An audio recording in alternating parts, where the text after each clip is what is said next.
Thank you for your time. Thank you for staying here with us on the AM show.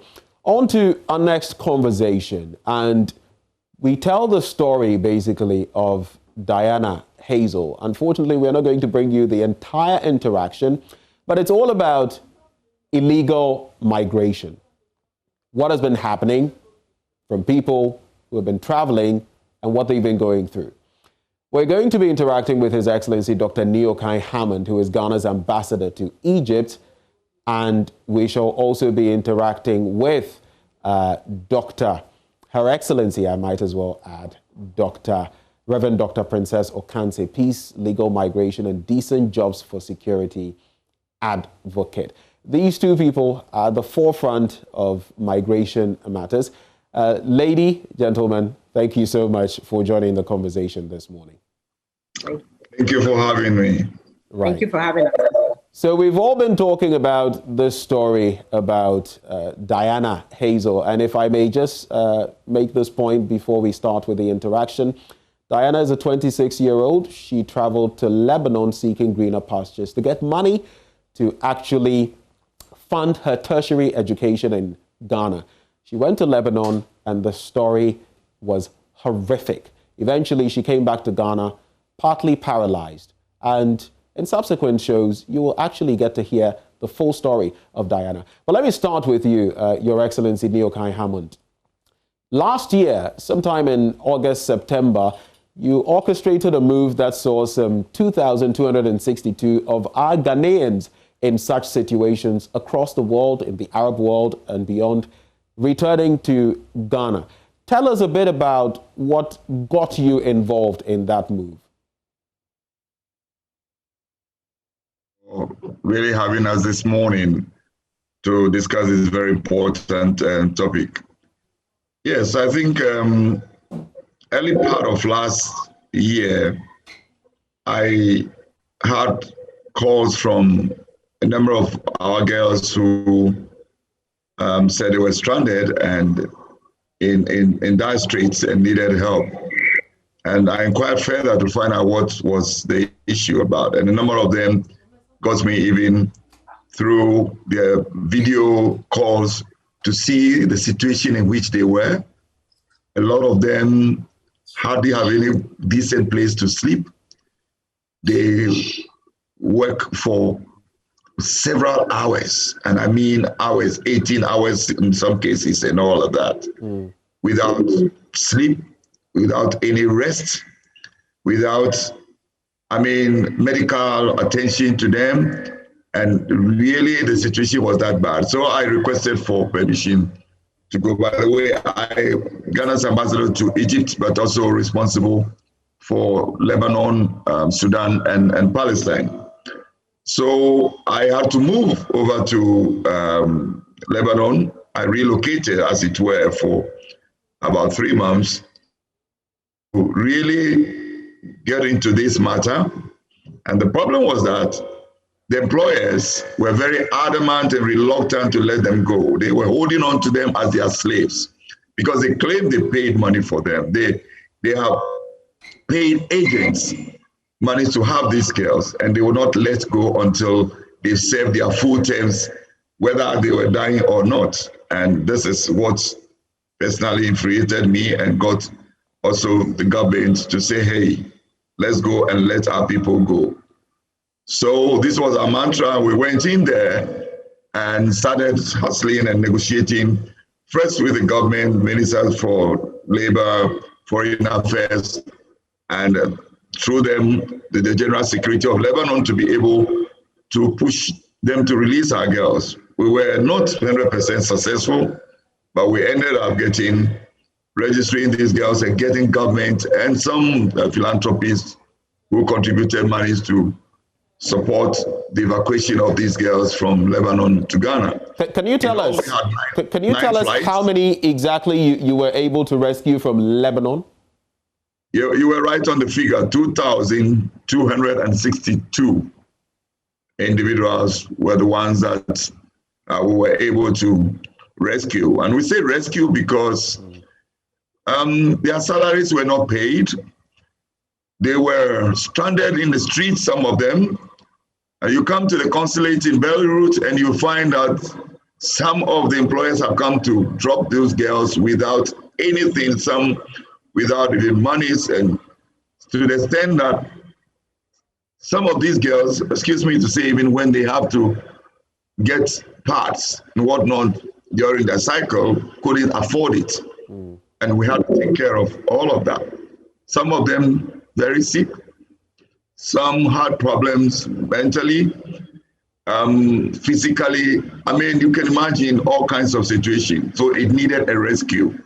And it was a tough battle for us to get those that we were able to get back home.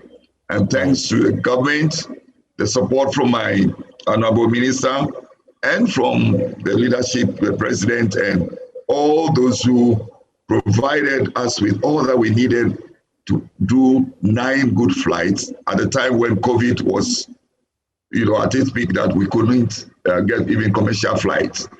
So this is actually the rescue mission that we carried out last year.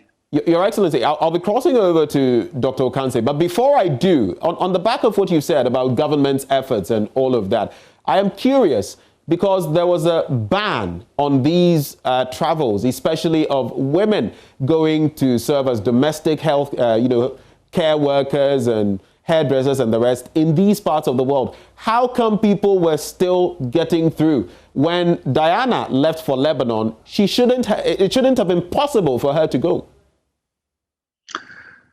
Ben, thank you very much for this important question. This was the challenge that we were facing. The agents, first of all, will deceive these girls of greener pastures. They will, lure them to pay some monies or commit their future salaries to pay them, and they in turn will pay immigration officers or will take these girls outside the country to travel to the Middle East. A number of the girls had to travel out of Togo, out of Nigeria or Cote d'Ivoire, because they would not be allowed to travel through Kotoka because of that ban at the time.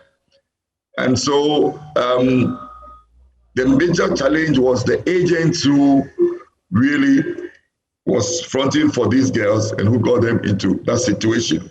Just a quick one. Are you suggesting that none of these girls went through Kotoka? Is that your suggestion? Because what I am told is to the contrary. And paid, they said they had to pay immigration facilitation fee, whatever that means.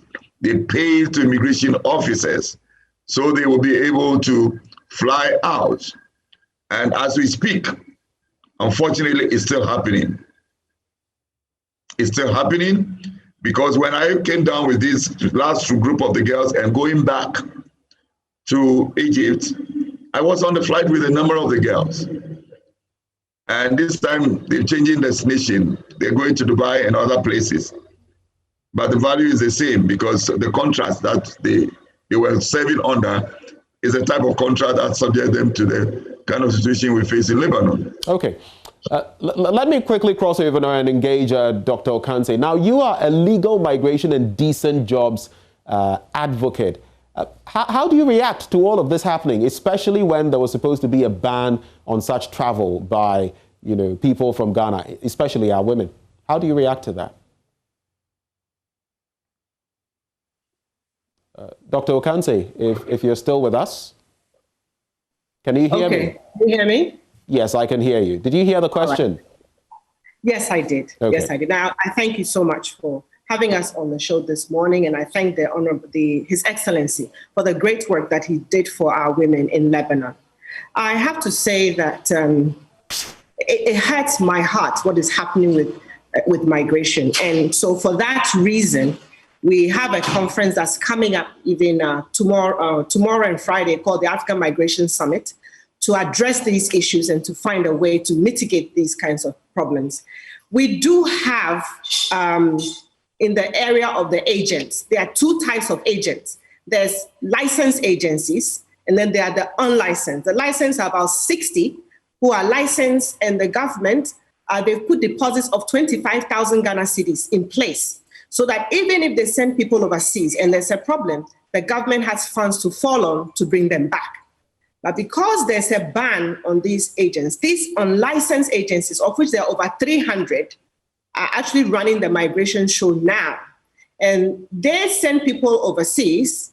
And then when there's a problem, because there's no regulation on them, nobody can go to them and say anything.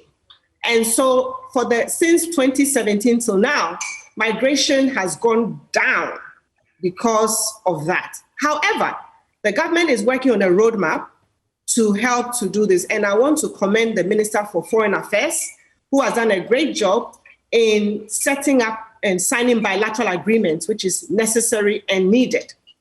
I'm also a member of the African Union Labour Migration Advisory Committee, representing the Diasporan African Forum. We advise African governments on migration. And our recommendation is that bans should not be more than 9 months long, to set a committee to put a roadmap in place and to roll back, because the default that happens is that illegal migration happens and our daughters and our children get into more trouble because the only way they have is the illegal channel. When somebody wants to travel overseas, it's like a bug. You can't stop them. They want to go because they are really suffering.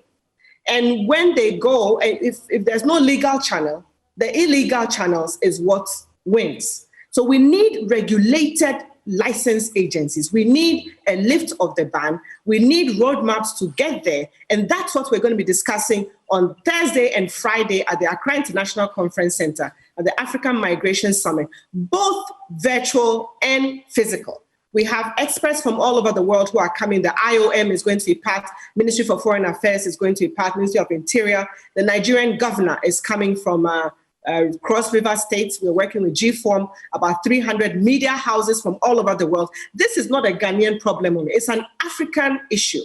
When the ambassador was speaking, he would tell you that, in fact, we were blessed because of him. But there are many African countries, and if you see the pictures, especially COVID-19 has exacerbated this issue. People are there and they are lying on top of each other, no social distancing. And many of the women are even, excuse me to say, having to sleep with men just to buy tickets to be able to come home. So it is a very crucial issue that Africa, not just Ghana, Africa must rise up and solve as quickly as possible. So we are all coming together tomorrow at the Accra International Conference Center, or we can be joined online at the africanmigrationsummit.org. Anybody who wants to go can go online now, register to be part of it, and let's put all hands on deck to solve the problem. Okay. Let me just wrap up with Neokai Hammond, Your Excellency. I just want to find out, so those people you brought into the country, very briefly, how are you rehabilitating them? How have you reintegrated them into Ghanaian society? Very briefly.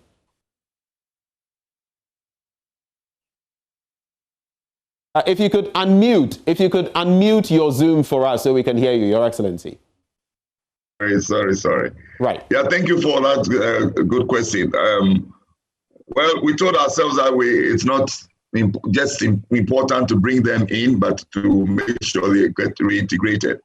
So we contacted a number of groups that are helping to train this, because a lot of them went because they didn't have the skills, they didn't have jobs, they don't have what it takes to really sell themselves well, first in the country and then outside the country. So the first thing was to get them to really identify the areas, the vocational areas where we think that they need to be supported. So we got as we speak this week, the GIZ program helping to through jobs for these kind of people is training 40 of these girls. Our First Lady, Excellency Akufo-Addo, has also committed herself to include them in the program she called Telema, where they get these girls trained and help them with starter kits to start their business in various areas. And so we have them from all over the region, and the names have been submitted to them. We got delayed a bit because of elections and the transition period, but we're taking it up again. And so this is the plan, so that these girls will have something tangible. Your Excellency, thank you very much. Thank you both, Reverend Dr. Princess Okanse, Peace Legal, Migration and Decent Jobs for Security Advocate, and of course, His Excellency Neokai Hammond, Ambassador of Ghana to Egypt and Lebanon. The conversation actually continues on that front. But right now, it's time for Showbiz with Kadi. Tuesday.